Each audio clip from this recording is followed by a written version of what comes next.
Charlotte's like downstairs incubating, right? Let's look for Charlotte. We have abandoned her. Will she still be where we abandoned her, under the warm lights? You better hope so. Oh my gosh, if she moved, I'm done. Okay. Oh, good, she's here. Hey, how you doing? You okay?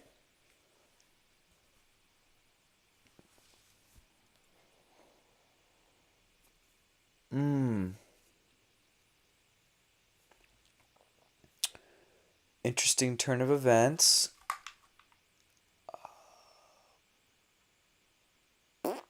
White screen, huh?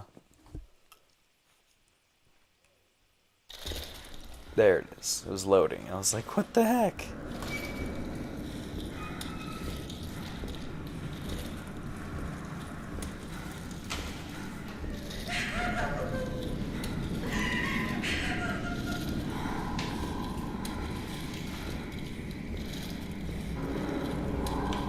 Oh, I can look.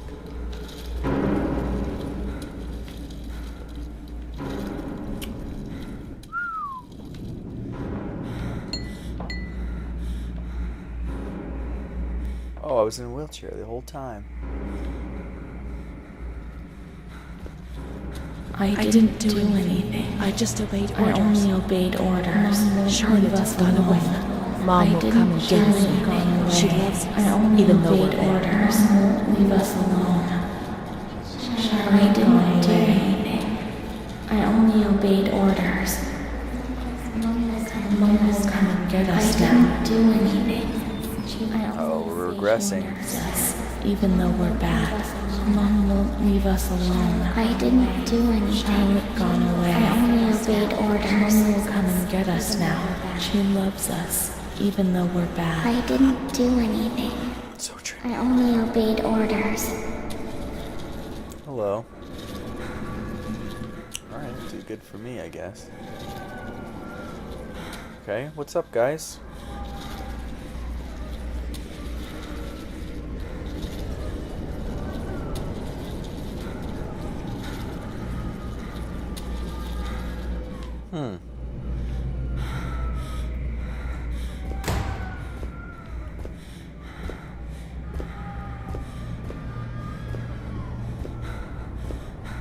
You guys got any crazy string? Or oh, you guys probably call it insane string, right? Oh, tough crowd. Tough crowd. I guess you guys aren't into the whole crazy jokes, huh? Well, I'm gonna go into the creepy light area. See you guys later. Bye. Laughter's the best medicine. I don't think they heard me.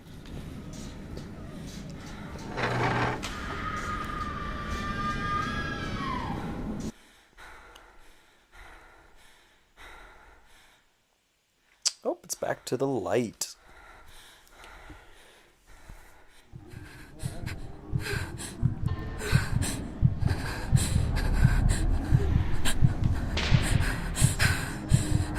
What's going on, guys?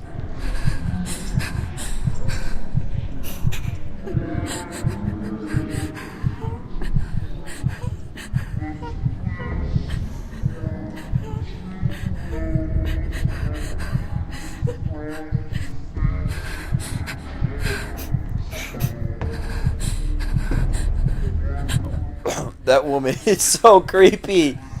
Oh no, look at her. Her face. Oh, that's gonna haunt me. That right there, especially. Is that a man with boobs? I think so. I am freaking out right now.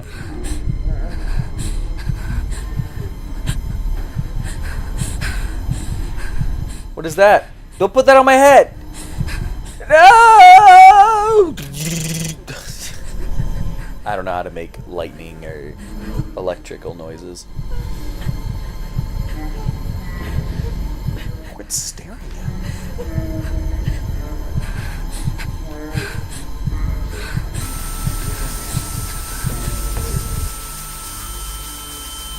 There it is.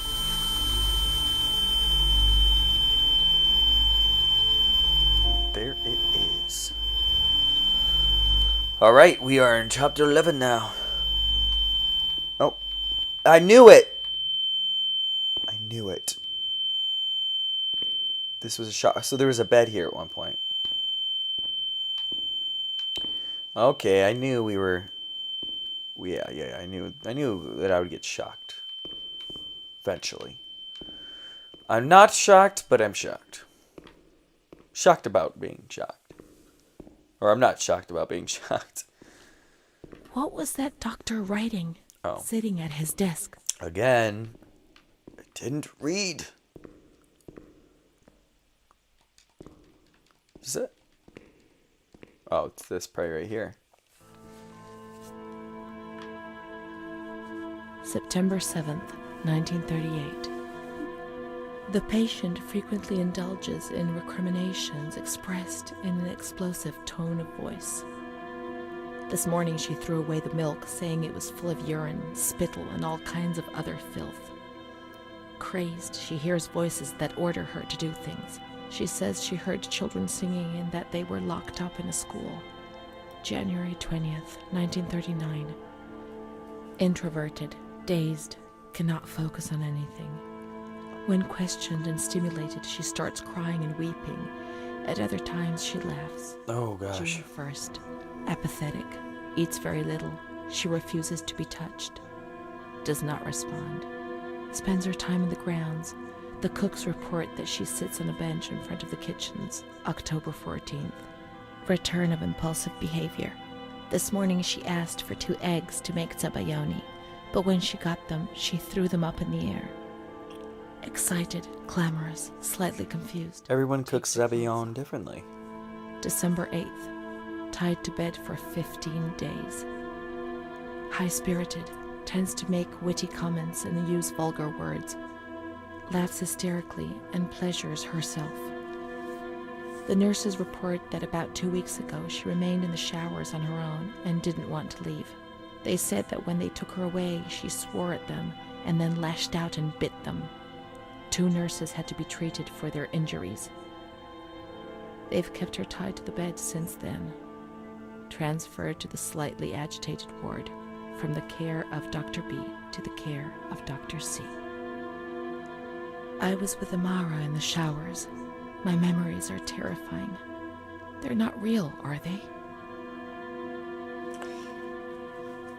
I was with Amara in the showers. My memories are terrifying. Memory is what you are. I like that. It's good. Memory is December what you 15th. Dr. C. Patient notes. Whether it's real or not. The abnormality of her psychic state has induced her to lead a life which is irregular and tends towards delinquency. Of fickle and flighty character, she regularly discards her household duties and engages in occasional prostitution. Prostitution? No one would have ever believed a lunatic, let alone a lunatic who lives in the worst sort of sin. Could such a person ever have been subject to sexual violence? Certainly not. Her mental deficiency makes her deaf to the reprimands of her family. She has shown suicidal tendencies. She was brought to the ward yesterday, agitated and hysterical. Treated with cardiazol, 2 injections a week for 5 weeks. They were only trying to confuse us with the therapy, and my God, they succeeded. It was as if they wanted to instill the madness into us. It was the only treatment they could try. There were so many of you. Managed the hell, so few of them.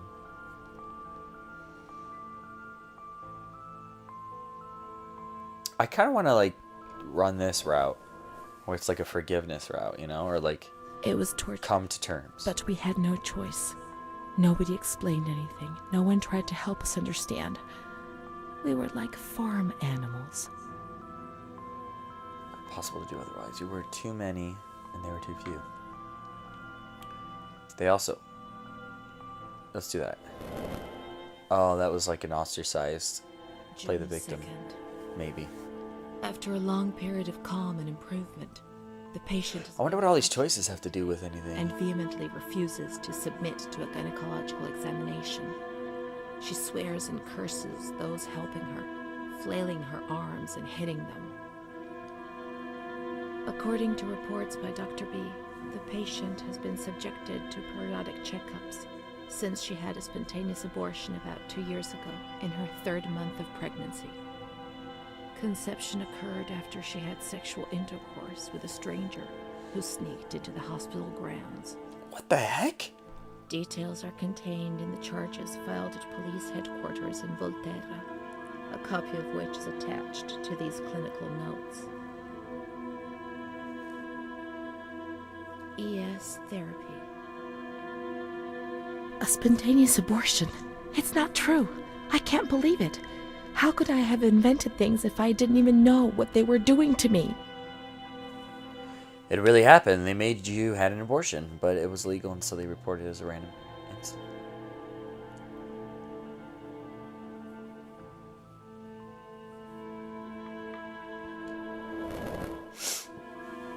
It seemed to be very consistent with my choices. The nurses report that she descended into a state of great mental confusion after receiving her mother's letter. She threw her soup over another inmate because she was very anxious, and then punched a nurse. Impulsive, flails about her. She rails against the doctor in vulgar terms while he is examining her, lashes out and spits.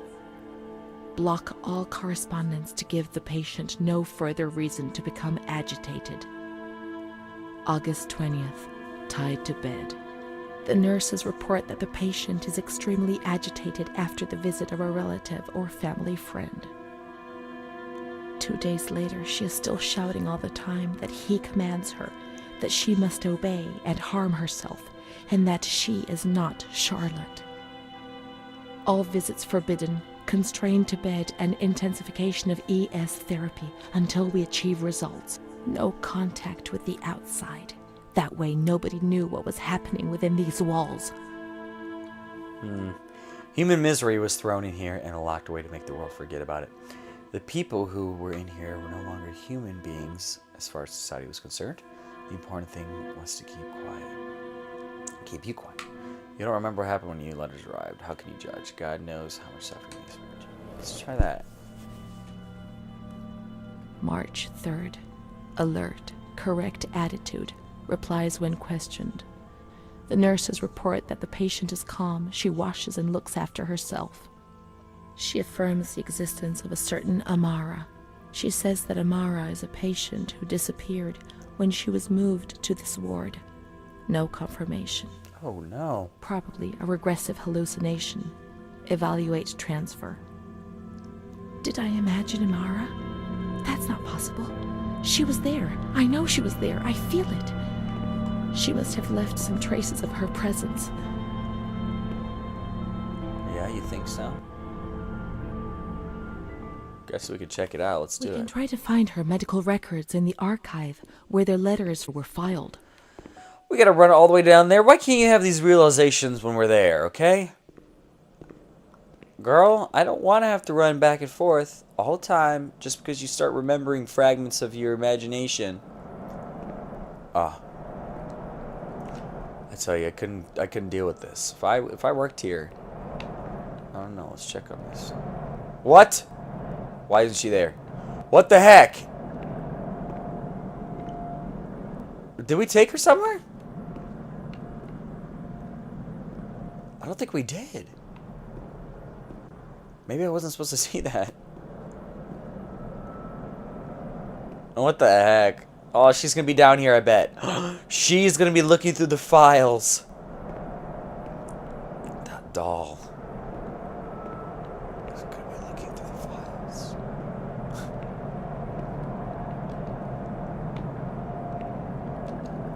Is that?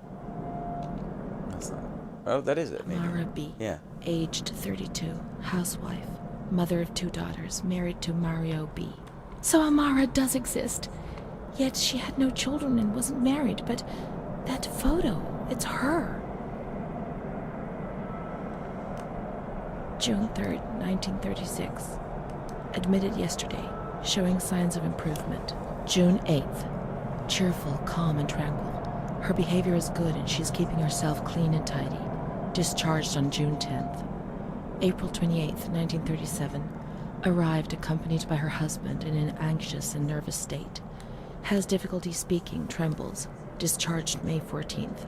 March 8th, 1938. A few days before Renée was admitted, she told me that she too had been admitted only a short time previously. Arrived yesterday in a febrile state. Discharged March 14th. She didn't leave. Certainly not after a few days. No. June 22nd, 1939. Readmitted once more. The patient shows rapid improvement. Discharged July 2nd. August 1st, 1941. The latest of many admissions due to agitation. My gosh. Discharged August 27th. How many times did she... She came and went, stayed only for short periods, but I remember she was always with me. What's going on? March 4th, 1942. You're crazy. Back again, the same situation. March 8th. Compared to previous admissions, the patient seems depressed even after a few days, although her demeanor is calm and she is attentive. Discharged March 25th. April 2nd.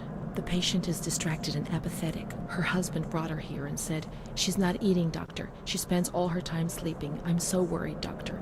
You know her. You can help her." April 6th. Tuberculosis. Patient transferred to the Maragliano Pavilion and is in isolation. May 3rd, 1942. Death from tuberculosis at approximately 8:30 a.m. Is Amara dead? Poor dear friend. I wasn't even able to say goodbye to you. Enclosed is a manuscript written by the patient, probably in a state of delirium. I'm dying, I know it. I'm losing a lot of blood, bleeding internally too. It's strange. Since I came back in here, I can't stop thinking about that little girl with her sad eyes, her desperation. I only saw her for a short time, it's true, but she remains in my heart. Will she still be here? I hope to God not. I hope she's better and her mother's taken her home. My memories don't match up. What's the point of this? Perhaps my memory is playing tricks on me. Things are not as I remember them, as I see them. But she said she liked me. I just can't understand it. I just wanted to say goodbye to her for the last time. I never even said goodbye to her. Oh, jeez. I was going to say, what is that down there? Would a soul survive in this hell? I saw one to feel things again. Pain, passion. Feel the damp tears rolling down my face. To remember that I was alive.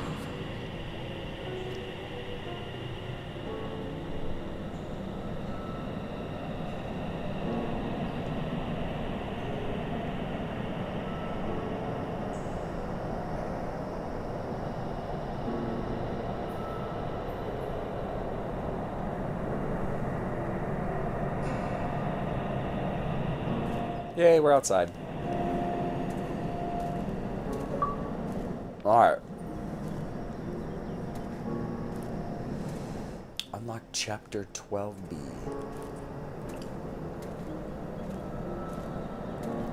You think I should be going in here? Probably. Alright, guys, I think that is it. We will start up here in the creepy cemetery. Actually, yeah, I think it is a... There's a church, or is that a mausoleum? Anyways, a cemetery is when it's attached to a church, and a graveyard is when it's not attached to a church. So I guess we'll have to see what it is. I did unlock something called the graveyard, so we'll see. That's probably a mausoleum, though, not a church, because it's gated. Yeah, so you probably not a church in there. But guys, that is it for this episode. I hope you guys have been enjoying this new addition to the Town of Life. It has been a super amount of fun, and I will see you guys in the next episode. Alright, bye.